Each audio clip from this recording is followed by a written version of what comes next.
My name is Julie Howder with ASAP, and we're very excited to share with all of you the exciting details on how ASAP is offering 2 new solutions in the digital alarm dispatch.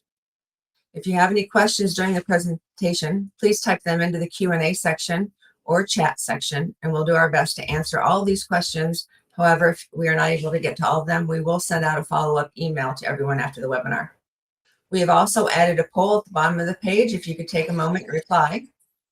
As a reminder, once the webinar concludes, we will offer an on-demand video of this webinar and send out the link to everyone to your email.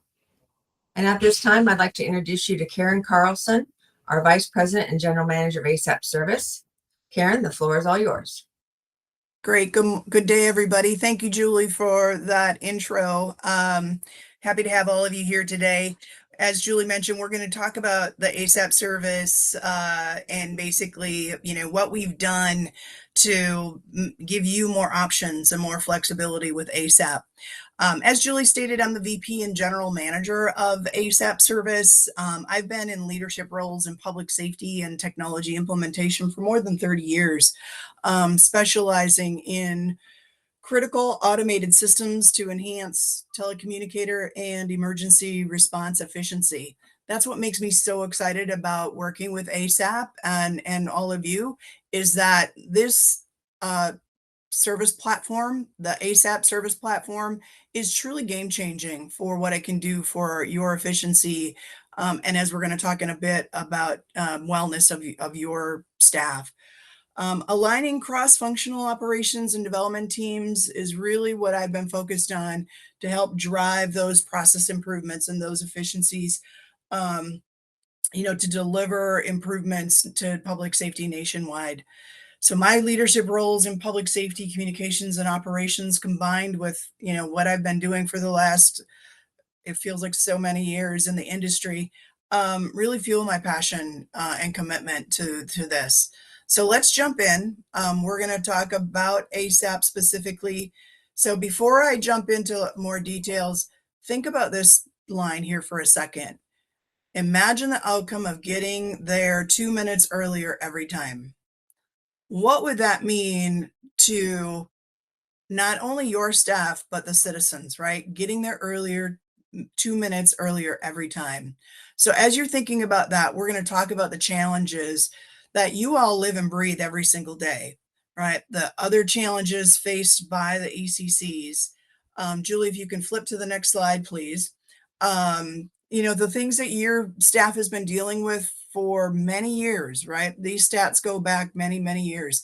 Staffing overwhelm, manual overload, error-prone processes. You know what? It's not easy to take information over the phone and get the spelling right and get every detail recorded into your CAD incident.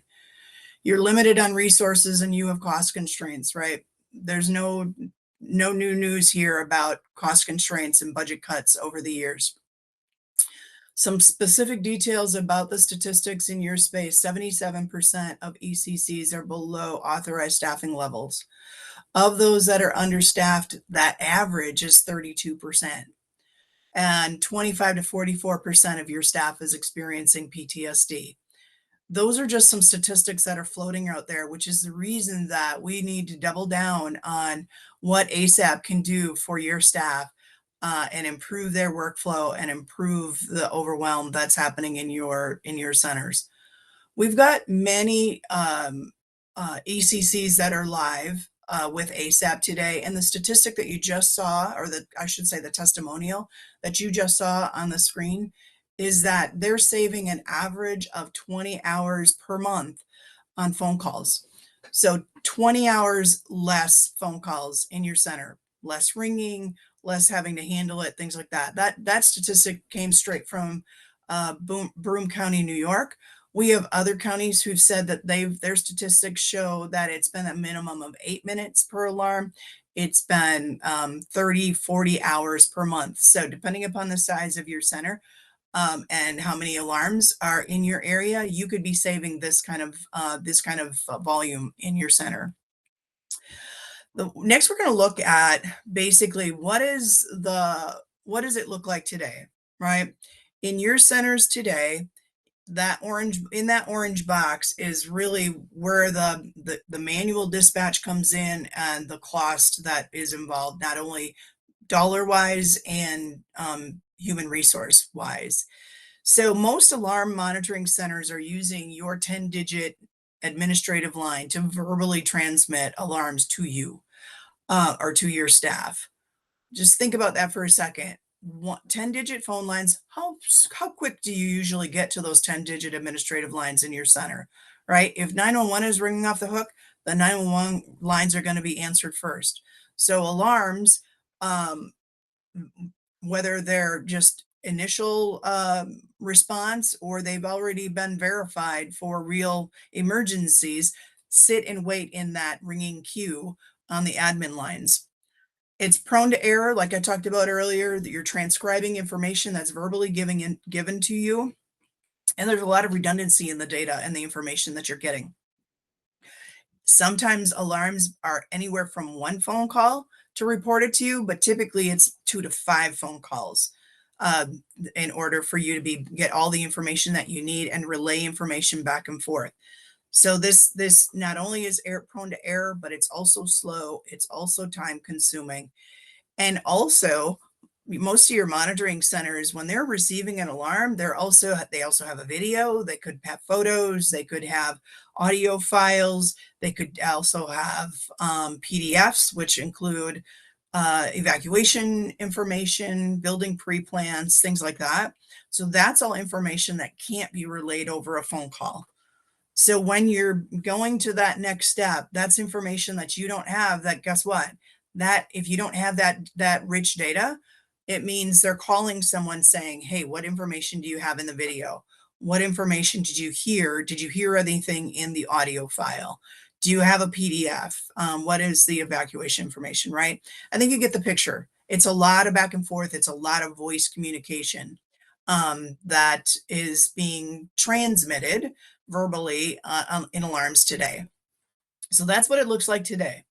Now we're going to talk about what Automated Secure Alarm Protocol, or ASAP, can do today and what it includes. So the ASAP service is a two-way communication platform. Think about it for those of you that already have a CAD-to-CAD interface or are looking into and have heard about a CAD-to-CAD interface. Think about ASAP as part of the CAD-to-CAD interface. The difference is one end is not another CAD system, it's an alarm monitoring system, right? And so it's two-way, it's communication that's transmitted both directions. You get the alarm coming in, and information that your telecommunicators need can go back out, and they can communicate back and forth like that for every single alarm, all digitally. This service was developed by public safety and the alarm monitoring industry for both of their same benefits, right? They both have the same challenges that we just talked about that you're all experiencing. So basically the public safety industry, the monitoring center industry, other known as the Monitoring Association, got together, APCO and the Monitoring Association got together, and they basically created this standard. The Monitoring Association, just a little bit about them. They are a nonprofit organization or association for the alarm industry. So alarm industry members, whether it's monitoring centers, whether it's alarm companies and equipment companies, things like that, are all part of this Monitoring Association. Again, a not-profit organization that owns this platform. Since its inception, so ASAP was rolled out approximately 2011. Not a single ECC has chosen to leave the platform, right? Once they start receiving the alarm information digitally, their operators can't live without it. And there's plenty of folks that we can refer you to talk to in the ECC space that'll share that kind of information with you. 80% of the alarm systems in the US are monitored by an alarm company that's connected to that CMA and ASAP service. So the majority of the alarm companies that exist in your jurisdictions are part of this platform already. It's really a matter of getting you all connected to the ASAP service platform in order to take that further. We now handle more than 60 million of the US population with ASAP service. So the kind of penetration that we have with those ECCs that are currently live equals more than 60 million of our population. And I mentioned at the very beginning, you know, that thought leadership part, more than 2 minutes and basically an average of 2 minutes are saved per each alarm for service request. We have some centers who have done some statistics and some of their own statistics and have evaluated that that tends to be higher than that.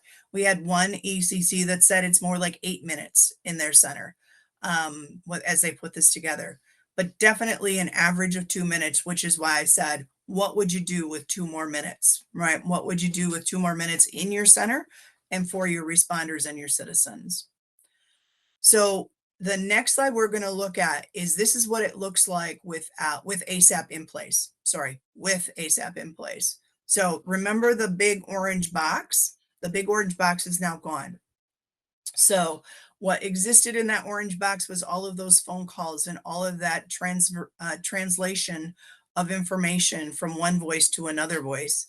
Now that information is going digitally from the monitoring center directly into your computer-aided dispatch system.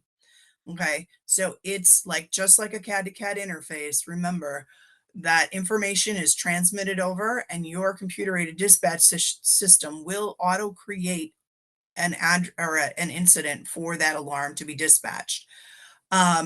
We're using pre-verified addresses. What that means is we'll work with your staff and your CAD system to get a copy of your address schemas, and we pre-verify those addresses. This is why this is really important, because we all know that your addresses or your incidents are dispatched based upon unit recommendations driven by that verified address. Sorry, that verified address. So when that incident gets created in your computer-aided dispatch system with a verified address, it means that when your telecommunicator opens it up to dispatch it, you're getting accurate units to respond. That's a really important step that we'll stay focused on. And we know that that is a challenge in the implementation, and we're working on improving that. But that is a really important step for you to think about as you're looking at ASAP. Again, we're eliminating or reducing any potential for transcription errors because we're not doing this manually. You're getting it all digitally. And because you're getting it digitally, you're not only getting that voice information that you're taking now today, but you're also getting all of the rich data, video links, photos, audio files, PDFs. You're able to get all that information, utilize that information for your responders. So I did mention earlier a little bit about the protocol again being built by public safety and the alarm monitoring industries. So it is a monitoring center. The Monitoring Association, which represents the alarm monitoring industry, and APCO is who put this standard together. The standard gets revisited every 2 years for updates and improvements to technology and things like that. So ASAP itself is the standard, and the number is listed there below. If you need that information, you can really just Google it and you can find the standard itself. And the standard goes through all of the different XML files that facilitates this electronic transfer of information between the two. There's another standard that is also sponsored by the Monitoring Association, and that's called the AVS-01. And we're actually going to get a little bit deeper into that, but AVS-01 was created basically to create severity levels. So think about these severity levels kind of like, you know, a 5-alarm fire levels. So it's different severity levels specifically for law enforcement or security alarms in order to communicate the threat of that alarm and the validity of that alarm to you in a consistent and standardized way. So we're all pretty familiar from a 911 telephony standpoint. I3 is a standard. From a radio system perspective, P25 is a standard. Now these are standards specifically for handling and digitally transferring alarm information. So when we look at the next information about AVS-01, I'm not going to drill down into each one of these boxes on the slide because we're going to give you access to this information following the presentation. But there's basically five AVS-01 severity levels. The level zeros you never see. So level zeros never come to you, and the monitoring centers are weeding out those alarms as they come into the monitoring center before they, they're dealing with it on their level before they get to you. Believe it or not, that percentage of total alarms is pretty high that they're weeding out before they get to you. Level 1 is when there is some information that indicates that there's validity to the alarm, and they're going to go ahead and dispatch those to you, and they're going to give you that level number so you can then determine, or your telecommunicators can then determine what priority that alarm gets in the rank of all the other incidents that you have. A level 2 is that there's confirmed human presence in the alarm, right? So they've not only confirmed that it's a real alarm, but that there's human presence on the premise, so that you can relay that information to your responders. Level 3 is that we've confirmed that there's a threat to property, and level 4, there's a threat to life, right? Each of these things basically help you determine what the best priority is for responding to these alarms. The other information on the slide just helps you better understand how they make these assessments. Again, not going to go into that today, but this standard basically really assists not only the monitoring centers, but your center from making sure that you're giving the proper response to an incident that's coming through. All right, so here's the exciting stuff. So a little more than a year ago, the Monitoring Association made the determination and developed a partnership with Mission Critical Partners to not only do more with managing ASAP service, but also to refresh the technology for ASAP. So what we've just finished doing was developing ASAP in the AWS GovCloud. So it's now, there is a version of ASAP that's hosted in the AWS GovCloud. Now, ASAP has always been very secure, which is why, that's one of the benefits from the previous, an existing broker being hosted in Enlit. So it's always been secure. What this does is this allows us to make it even more available and have cloud hosted interconnectivity between the monitoring centers and the ECC CAD system. So it is more scalable. It now has an API based integration, which we work with all of the multiple CAD vendors to work on and implement that. And it, like I said, it allows a direct connection for ECCs with CAD integration capabilities. So when you're in that situation where your computer-aided dispatch system is enabled and ready to go to do integration, this allows a direct connection, nothing in the middle, between your CAD system and ASAP. This also allows us to streamline that bidirectional information flow that I talked about earlier, right? Again, nothing in the middle. So there's no latency by having another server or system to go through in order to get from your CAD system to the ASAP broker in the AWS GovCloud. It also enables that transmission of audio, video, and PDFs that I talked about. And another really big key here is that it supports all ECCs, whether you're a primary PSAP, a secondary PSAP. And when we're talking about secondary PSAPs, a lot of times those are fire, EMS, or even for that matter, private security. So by putting this up in the AWS GovCloud, we now support fire, EMS, and private security, along with law enforcement that we've done for forever. So we can support all of those. And really, it's up to you. if you want to continue to do your connectivity through Nlets, even though the broker is up in the AWS GovCloud, we can continue to support that.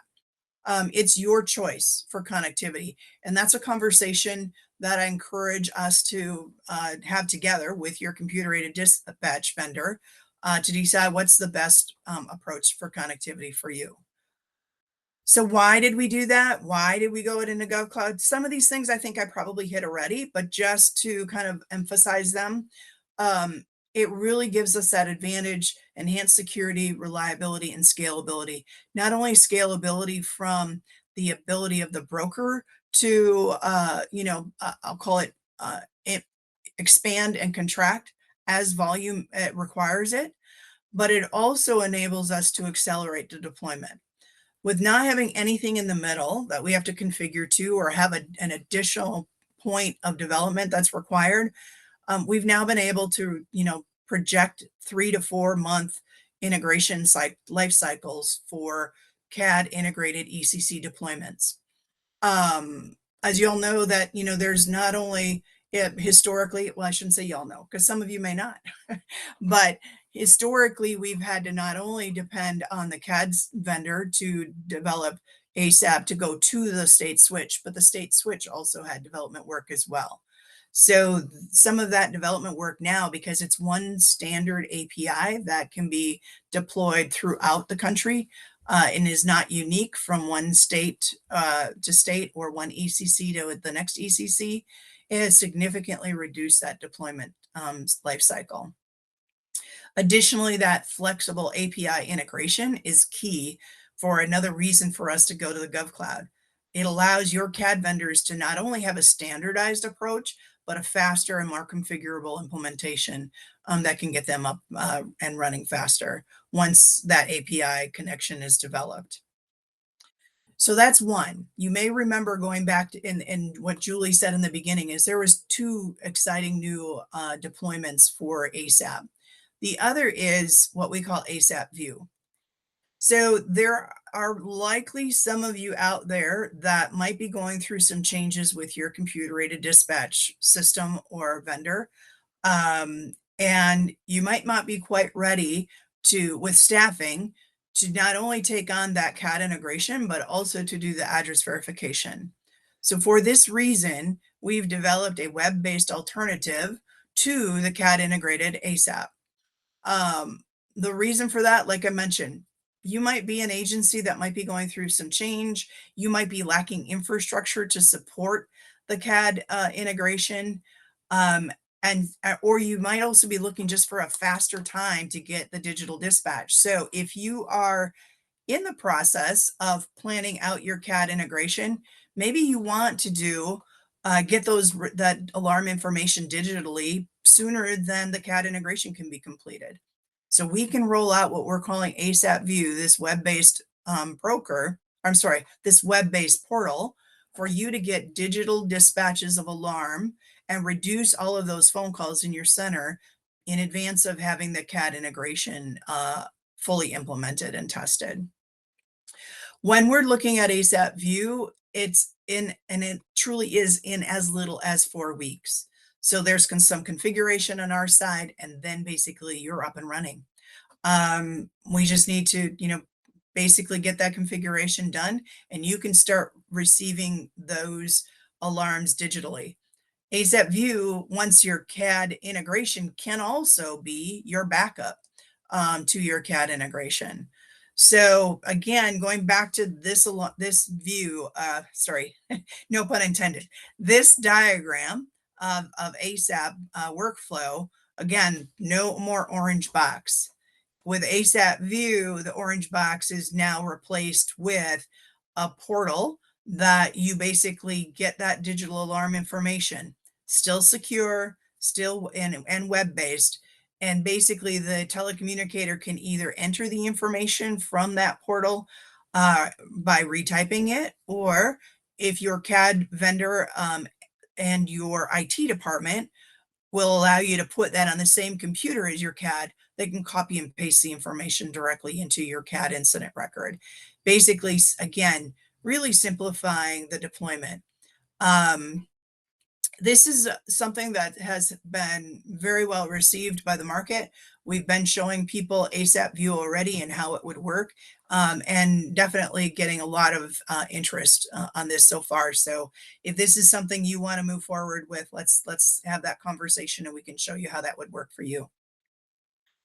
So we did put together a little chart or a matrix for helping you decide which alternative is right for you. Again, the reason that TMA wanted to do this, or the Monitoring Association wanted to do this, it was to give you that flexibility, right? To give you those options that you didn't have before to be able to move forward with getting the alarms digitally.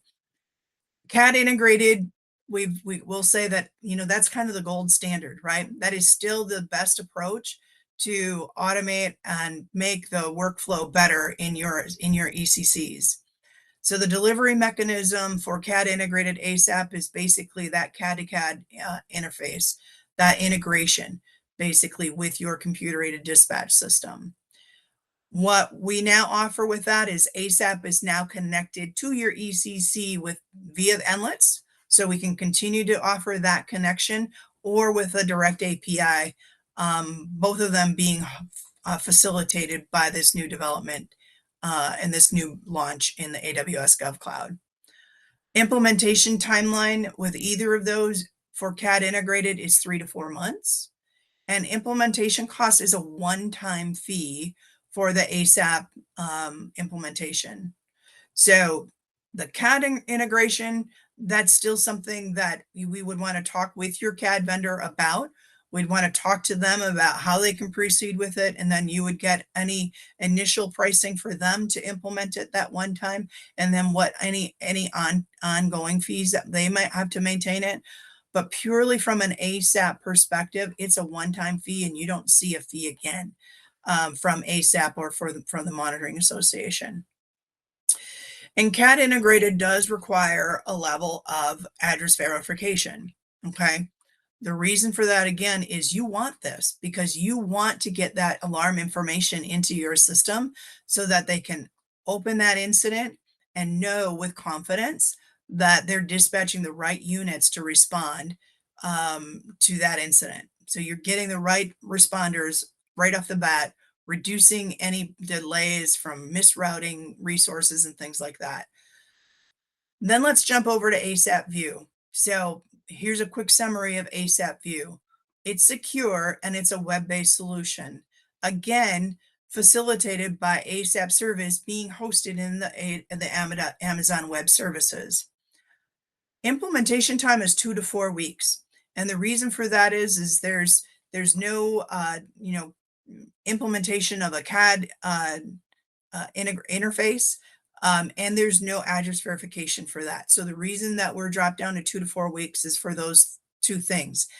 Again, this is a great solution for us to implement ASAP View as even an interim step, and someday kind of striving for that CAD integrated.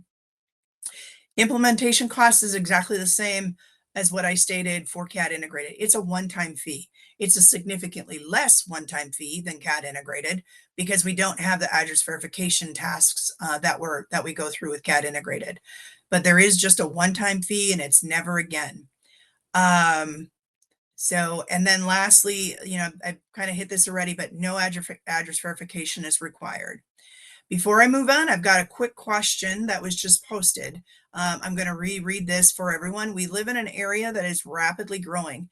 If an alarm comes in with an address that doesn't verify, would we still get that alarm with the address not verified?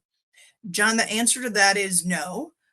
Today, if that address isn't verified before they send it, in the monitoring center, they know that they need to go through a verification process.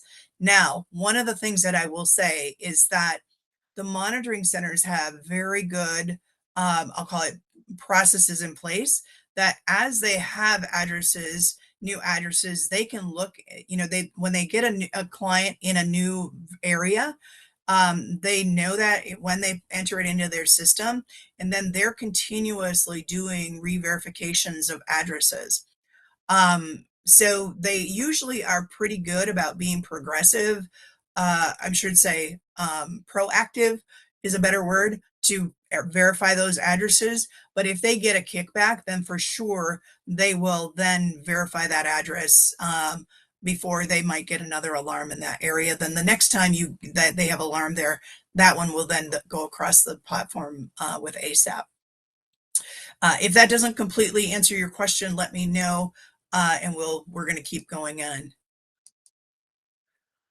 All right. So I did mention earlier that the Monitoring Association did initiate an agreement with Mission Critical Partners. One section of that agreement is for Mission Critical Partners to provide implementation services for ASAP.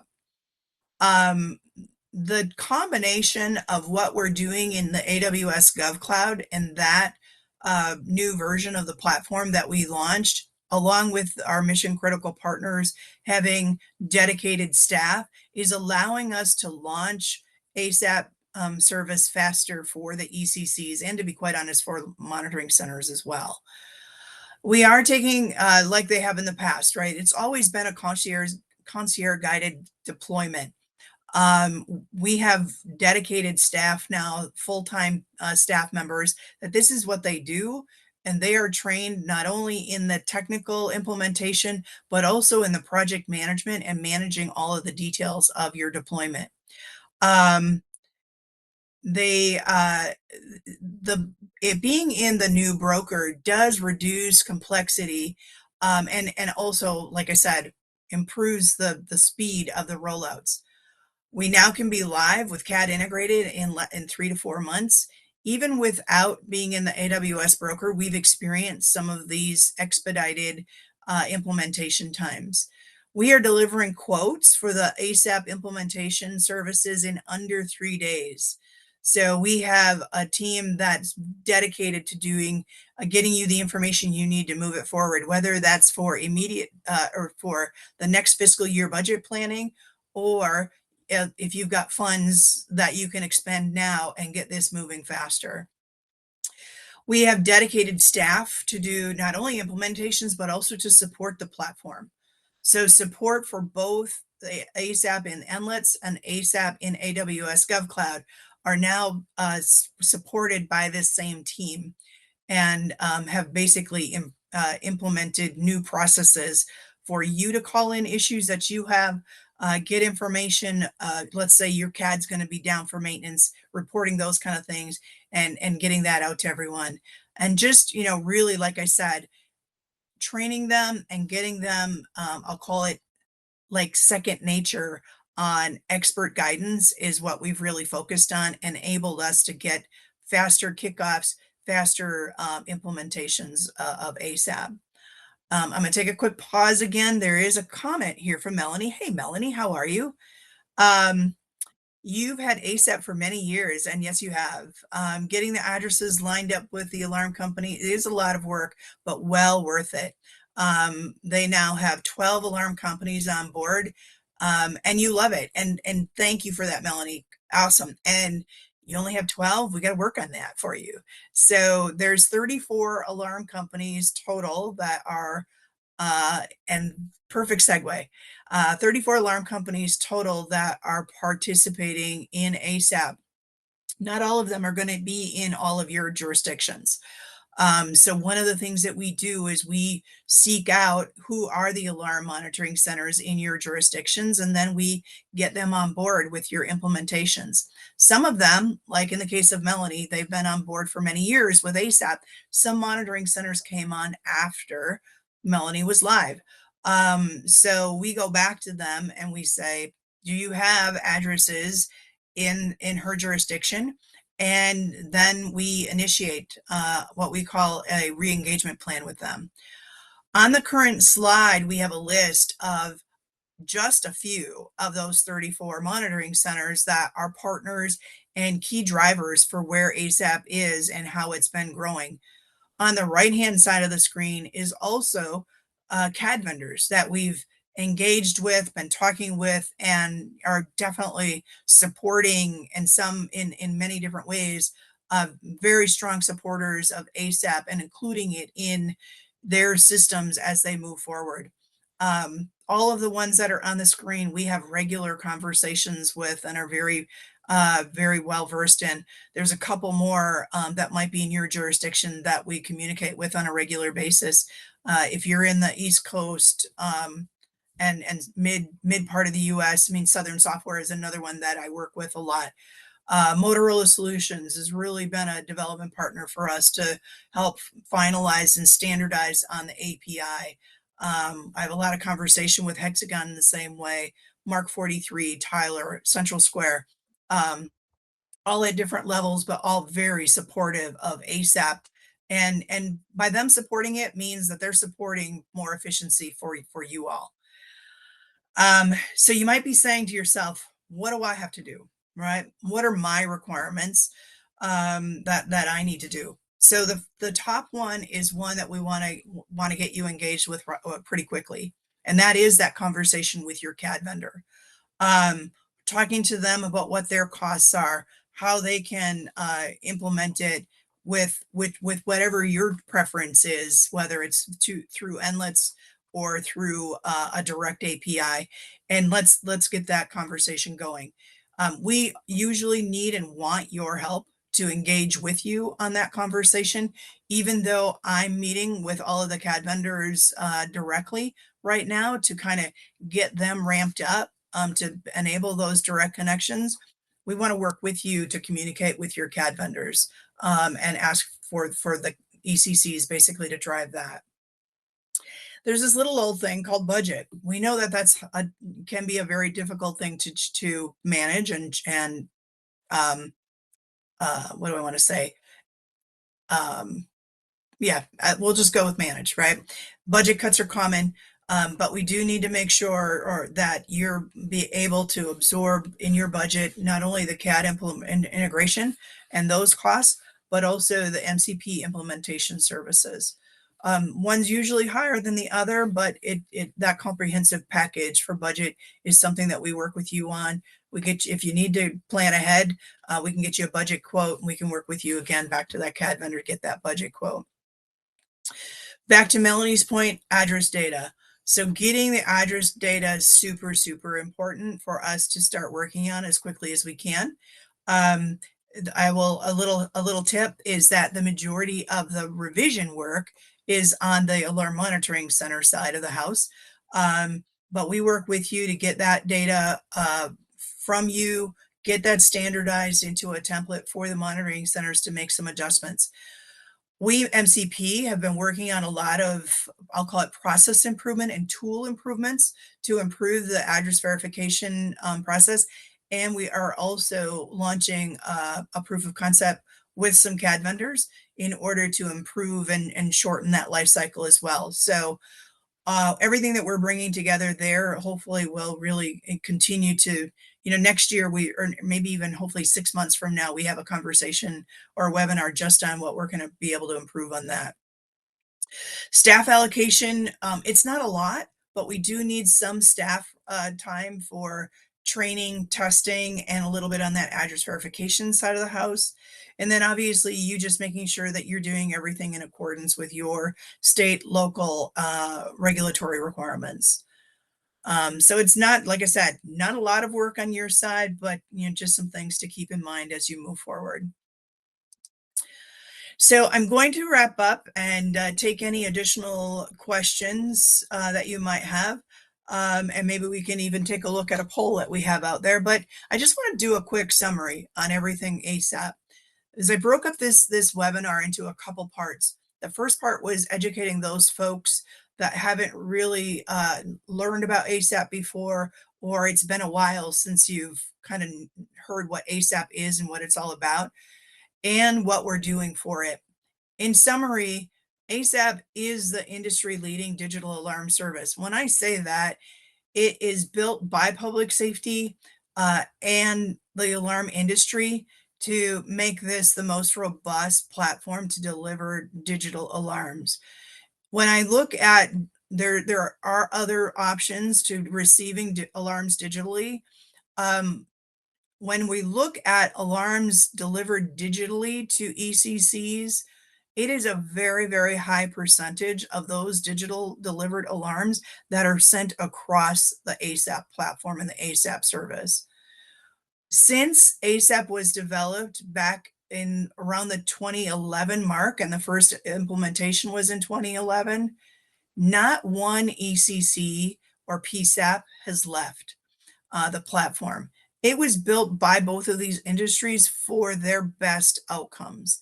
And their best outcomes are getting the majority of the the alarms digitally, really getting the highest adoption rate by not only ECCs, but all of the alarm industry. Like I said, 34 of the alarm monitoring centers are part of the ASAP platform. And there aren't a whole lot more above that that aren't on the platform yet, but we are working with them to get them all on the platform. It does, when it's CAD integrated, or even if it's ASAP View, it's expediting that workflow because you're getting that information digitally and you're getting it instantly. That is a huge, huge advantage for your folks in the chair. Used to be my folks sitting in the chair, for getting that information digitally and not basically having to deal with the ringing phone calls and the delays. And lastly, it's all based on a standard. It's a standard that is being implemented uniformly across all of the monitoring centers and all of the CAD vendors. So, and one that is continuously revisited to incorporate any new technology trends and information. All right, so that was a lot of Karen talking. I appreciate you spending the last 40 minutes with me going through this. We're going to take a pause here and let you either type in any additional information directly into the chat or the Q&A. And Julie, I think you've, yep, Julie just opened up a new poll. So that poll is opened out there. Are there any reasons why you would not be able to implement ASAP at this time? So you can go ahead and answer that poll. Obviously, I'm going to skip that poll. But we have a question that was entered into the chat from Ms. Wright. I think that's Ms. Wright. My apologies. While ASAP is verifying addresses, is the agency responsible for contacting the owner of the business and directing them to ASAP if we come across a business not entered with ASAP? So let me kind of explain the process a little bit around this. So the individual businesses who have an alarm system, they don't register with ASAP. What they do is when a business or a residence has purchases an alarm monitoring service, right? That alarm monitoring company, that alarm company that they use either does their own alarm monitoring or they contract with another company that does alarm monitoring for them. Those companies that do alarm monitoring services, those are the companies that register with ASAP. So what we would want to do, if you have a business that is coming through with a voice call, you're typically not going to hear them call in saying, I'm calling from ABC Alarm Monitoring Center. They're going to say they're calling in with that business name. What you can do is you can ask the business name to talk to their monitoring center or their alarm company to have them get connected with us, or they can have their, or they can give us, you can give us their information of who their alarm company is, and then we can chase that down for you.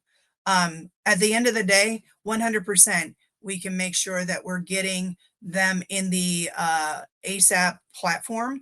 We just need to find out who their alarm monitoring system is or center is, and then we take it from there for you. Great question. We have a couple different ways we code an alarm, residential or panic, for example. Would they be able to implement the information using the correct type for the level of the alarm? Lauren, another fabulous question. And yes, so one of the steps in implementing ASAP is, I'll call it mapping the different alarm types and alarm levels from the monitoring center to an incident type in your computer-aided dispatch system. So that is one of the steps that we take during the implementation process, so we get that right. And obviously we can continue to improve that mapping with your CAD vendor, even, post ASAP go live. Another fantastic question. All right. Anything else from anyone?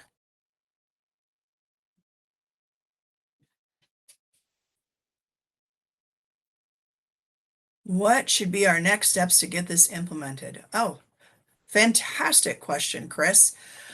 And that's a good segue to what's on the screen right now. So if you want to learn more, or you want to do a reach out to us, we have a QR code that you should be able to scan that QR code, and that will bring you straight to a information form that you can fill out, and will come straight to us, and then we can contact you back and get more information from you, such as the size of your center, the population you serve, your jurisdiction, your computer-aided dispatch vendor and version. And then we basically can start the proposal process with you and get the agreements going. It is a pretty quick process once we get connected with you, Chris. The other thing you can do is we have the email address for my two growth executives, so Krista or Crystal on the screen. Crystal primarily handles the eastern half of the US and Crystal the western half of the US, with a few exceptions. You can email them directly as well, and then get started. So that is the right next step for you to move forward. John, hi, John, good to hear from you. We use Priority Dispatch to process our fire alarms. What would that look like coming in from an alarm company? We can do the similar kind of thing, John. We can marry up the incident type codes or the alarm type codes as they're coming across from the Alarm Monitoring Center. The one thing I will add, John, is AVS-01 is working to implement a similar severity matrix for fire alarms that should also closely align with Priority Dispatch's fire alarm levels. So that's what we would do in that implementation phase. Definitely, John, we can talk more about that in more detail if you want to. Just reach out.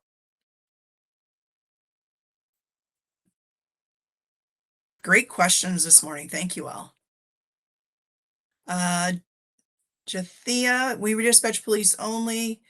We would have our medical and fire alarms go to our neighboring agency. Yes, 100%. We definitely can funnel police only to you, and then we would align the fire and EMS calls to the appropriate center for fire and EMS.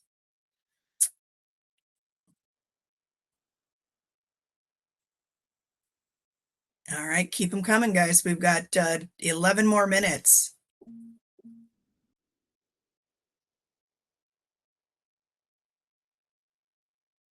You're welcome.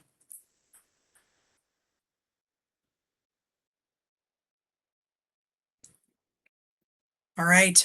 Well, everybody, it looks like that might be the end of the questions. Thank you all for your participation. Thank you all for your questions and your comments. Much appreciated. We all know from being in this industry for a really long time, we rely on our fellow ECCs and public safety partners. Jathia will definitely connect with you and get that set up. And so if there's anything else, like I said, reach out to us.